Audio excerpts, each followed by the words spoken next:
The opinions expressed on this show do not necessarily reflect the views of the Tampa Bay Arts and Education Network.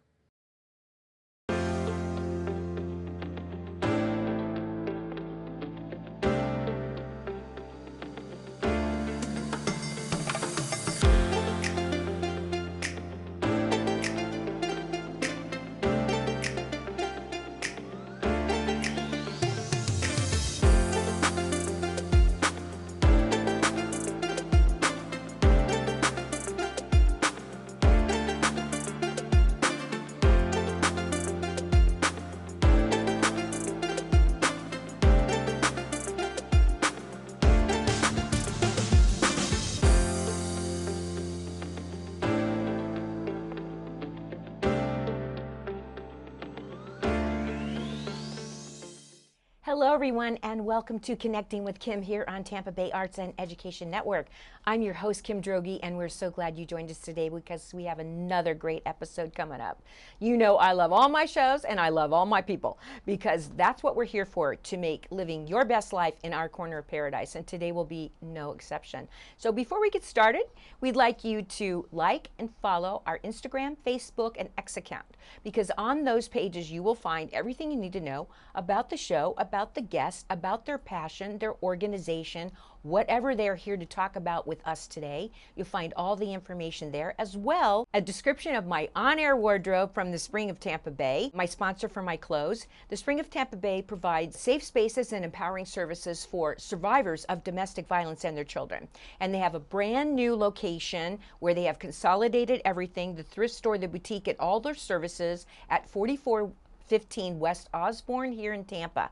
So I want you to frequent the thrift store and the boutique because the net proceeds support their mission, and it is a fabulous one.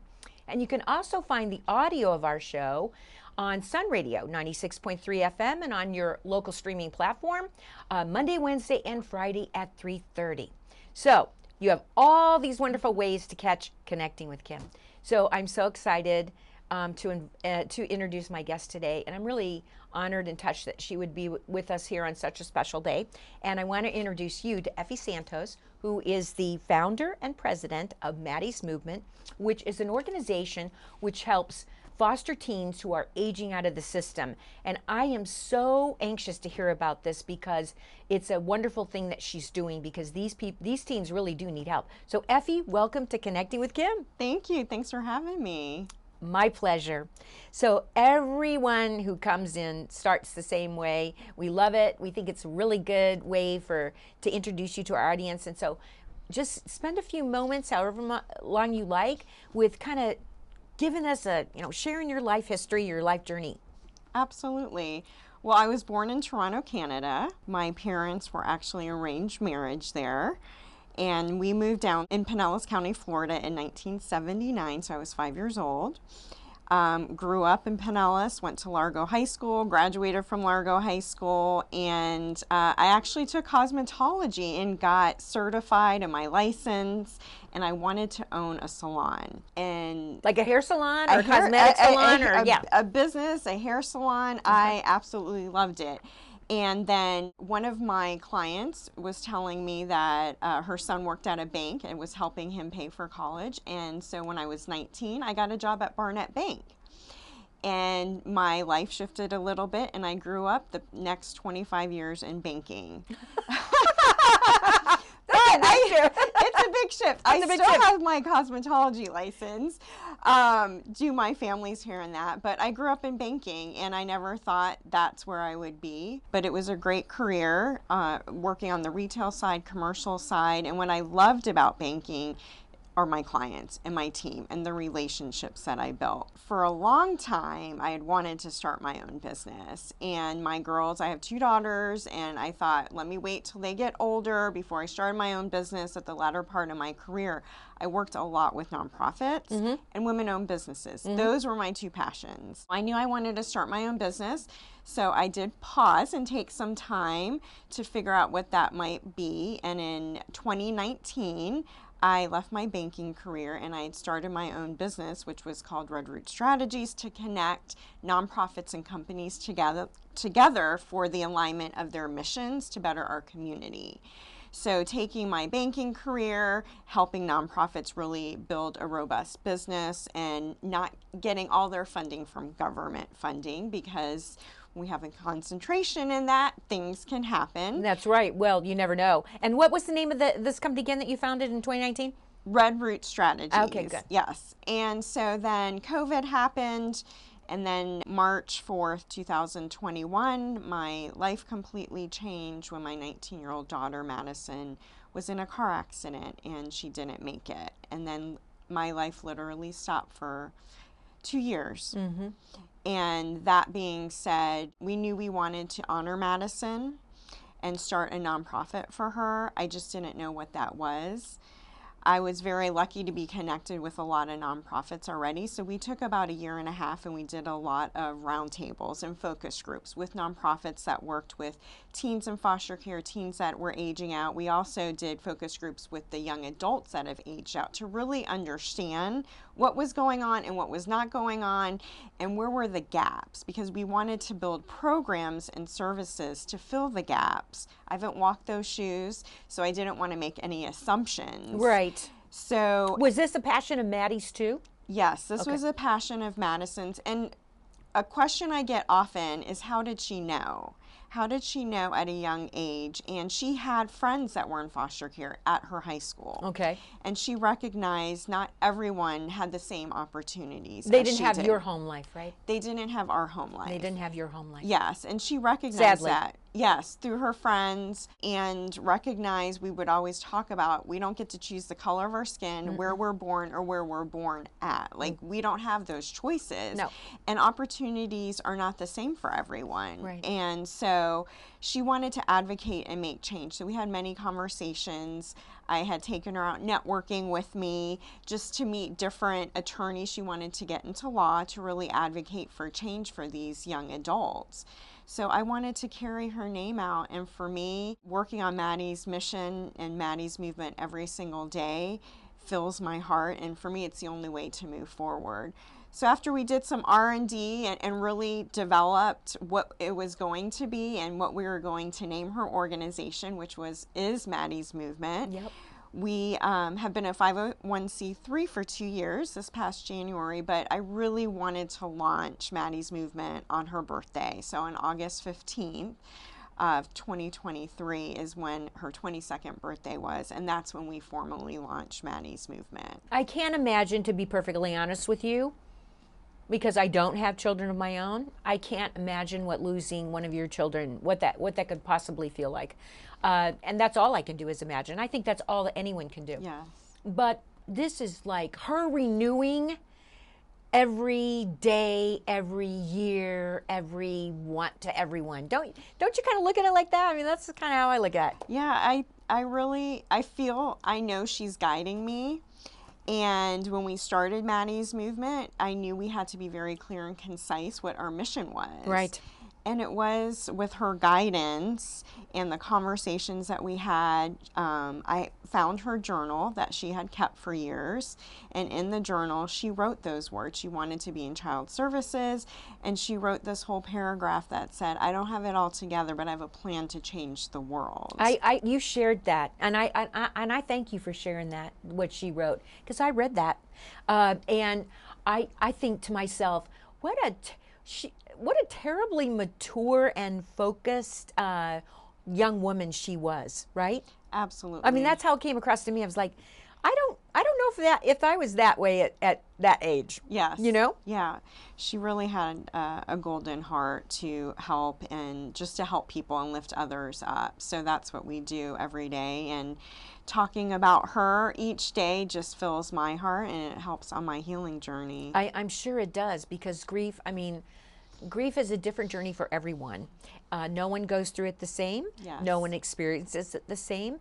And I like thinking of it as, I lost my husband in 2016, so after 41 years or so. And I like to think of it as learning to live with what's left, right? You have to keep moving on, but you have to also learn to live with that. Yeah, and that takes work. It does. Right? It takes work. It doesn't. I understand a lot more about mental health now. I understand, you are so right, Kim, that grief is different for everyone. I have friends, I have become friends with other mothers that have lost children, and we've all gone through it different ways, and that's all okay. Yeah. And what I've realized is grief affects us physically, emotionally. I was paralyzed where I was so used to being out and networking and developing business. I couldn't leave my house. You just shut down. I completely shut down. And I look back at where I was 4 years ago, 3 years ago, even 2 years ago. And I have to tell myself, I'm really proud of doing the work in therapy, in community, but it's doing the work of building that toolbox. But for me, it was befriending the grief. I feel like... Oh, I like that way of putting that. Sort of shaking hands with it and becoming friends with it. Because it's never going to go away. It's never going to go away. It's never going to go away. And so sometimes people say, oh, it'll get better with time. And I'm like, that grief will stay as big as it is. But like you've experienced, I use the analogy of if you're pregnant, you have a baby, that gets uncomfortable. You have the baby, you're a little scared, you don't know what to do. Then you put the baby on your hip, and then you can cook with the baby, then you put the baby on the back. So I feel that grief is the same. That grief doesn't go away, but we learn to move it around, and we have to, I feel, befriend the grief because it's going to be with us forever. I love that. That's an incredibly meaningful sentiment you just shared. Thank you for that. I want to ask you, so out of something so tragic, came this wonderful Madi's movement. And so let's delve just a little bit more into exactly what Madi's movement does for these foster teens. So we are supporting them as they're aging out of the foster care system with resources, our connections, and helping them navigate to a life of independence, which means not being reliant on any type of system. And so that is deep-rooted work, and that is a long journey with our young adults. So we primarily serve teens from 16 to 24. Okay. Most of our teens are 18 to 24. And we meet our teens and young adults through different agencies, different group homes, different organizations. As we have programs, we have our Financial Foundations program, which is teaching them all about budgeting, finance, the value of money. How do you build credit strategy when you're only 18 years old? We teach them about career development and giving them opportunities. So one, being ready for a job interview, a job application, and then how do you sustain a job? Because what we don't want to do is have our young adults get a job for 2 to 3 weeks and not be able to sustain it because it's not good for them or their employer or our community. Right. That there's a lot of funds and time that goes into that. So we are launching our advocate program this month, which is our mentorship program. So we'll have Madi's advocates to help us grow our mission and be able to support our young adults on their path. And it's really understanding when we meet a young adult, we need to know where are they at that time. And the very first thing is building trust with them. Absolutely, because that is probably one of the things they have suffered their whole life is trust issues. This might be a good time for us to take a break and reintroduce you as the guest here on Connecting with Kim today. My guest today in the chair is Effie Santos, who is the founder and the president of Madi's Movement, which is a organization that grew out of a tragic incident in her life when her daughter passed away at 19, but is an organization that is helping foster teens who are aging out of the system. So one of the things you talked about, you can lose your financial future very easily, right?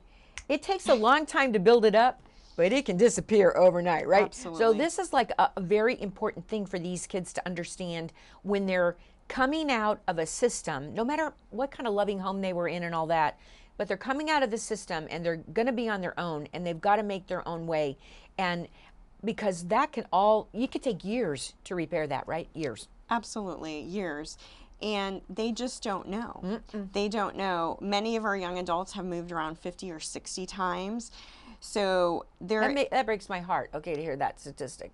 Yes. Breaks my heart. And a lot of our community doesn't know what's going on or what's not going on. Right. And why should they unless they're in this part of the community, right? But right. I want to advocate for our young adults and with our community because it affects all of us. Right. And I feel that Madi's movement is the bridge from our future leaders to building our community, stopping homelessness, making sure we have employment for our young adults. Are some of these foster teens that you're helping that are aging out of the system, are they going on to higher education? Are they going on to trade school? Are they entering the job market? I mean, it's probably all of those, right? It is all of those, but the piece that they're lacking the most is there's a lot of resources out there, but as human beings, when we're fed a lot of resources, we become paralyzed because where do you start? Yeah, you're like, you don't know where to turn. You don't know where to turn. Or who to call. Or who to call. Or even if you call, you still have to navigate through that process.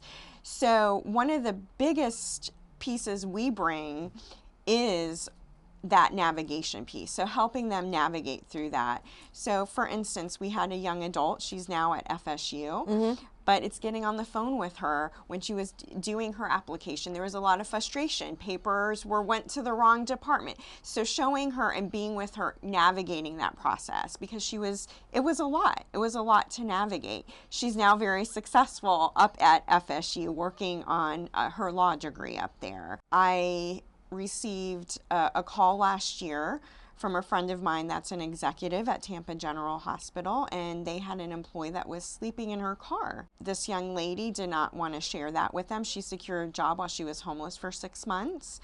And that's amazing right there, right? Amazing. That's amazing right there. She is an amazing young lady. Yeah. She has 2 kids that were she put with past foster parents that she had to make sure that they were safe. And when I got that phone call to say, hey, can you help her? Because she aged out of foster care, completely aged out. So she didn't have any resources. And so when I met this young lady, she said, I've just been doing. No one's taught me how to budget. I've been in foster care since I'm 5. Oh my gosh. And she has just been doing. And she's been doing a great job. Just trying to survive, right? Just trying to survive. Just trying to survive. So when we started talking, that's what happened. We reached out to resources. There was a lot of resources and just helped her navigate. And Madi said to me one day when I was walking, hey, Mom, your friend has a duplex for rent. That's where she needs to move into because the housing is an issue. Oh. There's a lot of challenges. So now for almost a year, she's been living in a safe home with her kids that we were able to get fully furnished for her with the help of our donors. We got food for her, hygiene products for her. She just told me, Miss Effie, I just had to buy toilet paper after all this time. But we got her set up with different organizations, feeding the fosters, helping her with her food, the Options Network, paying for her babysitting so she can go to school at night. Right. So it's all about this collaboration community to help them get a step up for success. Well, and also to try to break the cycle. This Yes. young woman has been in foster care since she was 5 years old. Yes. We do not want her children to travel the same path, right? That is absolutely correct. And so it is teaching her finance, Right. teaching her budgeting. She pays a majority of her rent. We do pay a stipend for a small amount of time, all to set up for success. Right. And it's all through that. It all started with building trust and following through on what Madi's movement said we were going to do, we did. And the piece of us not being part of the system really escalates that trust process because many of our young adults have said, why are you helping us? And they... That's a sad, pardon me, but that's a sad question to have them ask. To ask, right? That happens. That's really sad. That happens many times. I bet it does. The system is set up for what the system is, but we want to bring all those wraparound hugs that I call the services and really break the cycle of dependency. And that takes consistency, that takes work, but we are committed to break the cycle of dependency. Well, you know, a lot of people throw this term around, it takes a village. I mean, you know, it's very cliche now. But this to me is the village. Yes. Right? Because they're aging out of a government system that we're done. But this is the village, bringing all these resources and these connections and following through and helping them become contributing, productive members of society, right? Absolutely. It truly is. We call it Madi's mapping that we're building out with our village. And I'll tell you, Kim, I hate why we have Madi's movement, and I know hate's a strong word, but I love what we do, and I love what I do every single day because it is changing lives forever, and it does take that village. And so I feel with my banking career of 25 years, having my business, having this robust network that trusts that trusts me, taking this network now and utilizing it to change all these lives. It's wonderful. I want to go back to something you said earlier about you're rolling out the advocate program. So I want to hear more about that. And I'm assuming that that's somehow matching up one of your foster teens aging out to someone else, right? Have I got that right? Yep, you got that right. Okay, so, I'm just guessing, but I know you're going to explain it, right? Absolutely. So we know just in Hillsborough County alone, 250 teens age out of foster care each year. So we know we need to grow our village to support that number. And so what that is our advocates will commit to a 2-year to work with our MVPs that we're calling our young adults. Okay. Well, we love that. Yes. And so what that is really a coach to them, helping them problem solve and helping them navigate along the way. And Madi's movement will be a resource to our advocates to help them work with their MVPs. But it's finding the right match, an organic match between the advocate and the MVP. But there's a time commitment. So there's a time commitment to meet with them at least once a month in person, meet with them virtually once a month, and then build that relationship. So texting them, calling them 2 to 3 times a week. It's building that trusted partner and coach and advocate to helping them problem solve. Right, because a 2-year commitment, that's quite a commitment. It is. Yeah. It is. But going back to that consistency, many of our foster teens have been abandoned over and over again, so that those trust issues are there. So the only way to remedy that is spend time. And say, I'm here for you, and I'm not going anywhere. Because one of the statistics you always hear is about foster teens aging out of the system, or they have to carry their belongings in a trash bag because they want you to give their, I've seen organizations, please donate your luggage that you're not using, and that I got to tell you that gut punches me when I hear that. It's like, really in a trash bag? I mean, can you imagine? No, I cannot. Get all your stuff, put it away because you're moving tomorrow. No, I cannot actually imagine that.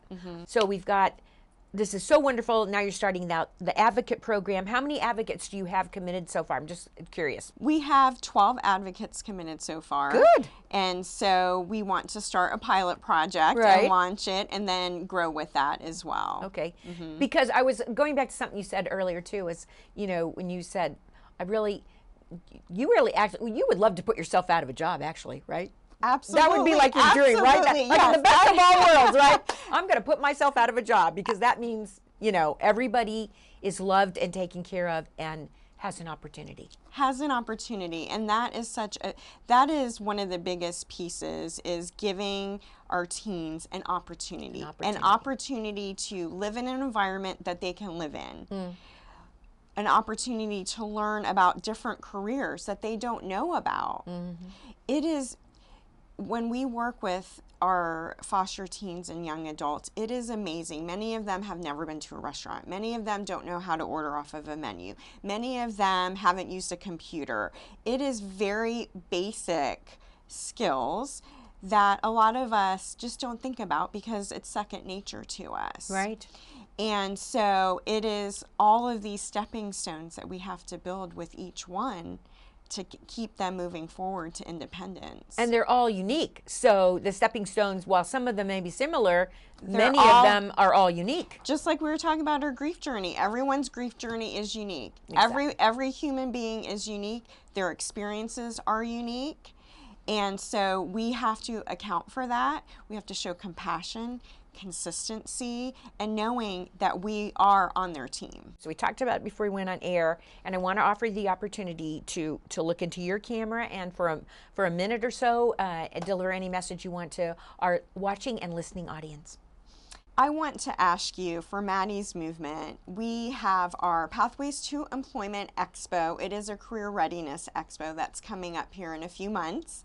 And this is an opportunity to expose our young adults and teens to many different careers, from whether it's a pilot to manufacturing to banking to many different careers. It will be a world of career days for our young adults. This is our second year doing this. We want to invite our companies and our partners, our volunteers. It's a beautiful day because it is our mission in action. Our young adults will be getting their headshots.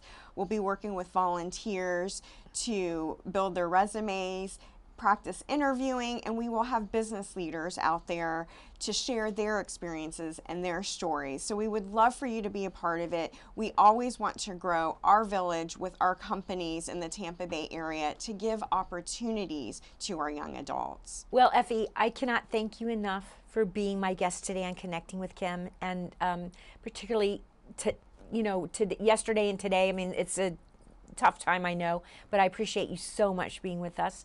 If you're just joining me now and Connecting with Kim, my guest today in the chair was Effie Santos, who is the founder and the president of Madi's Movement, which is a tremendous organization helping foster teens who are aging out of the system become what is the most important thing to me in the world: contributing, productive members of society, right? Who are loved and appreciated and have opportunity to succeed. That's what it's all about. So thank you again. Thank you, Kim. That's about all we have time for today. I know, it goes so fast. We always say the same thing when it's all over. We all look at each other and go, oh my God, it went so fast.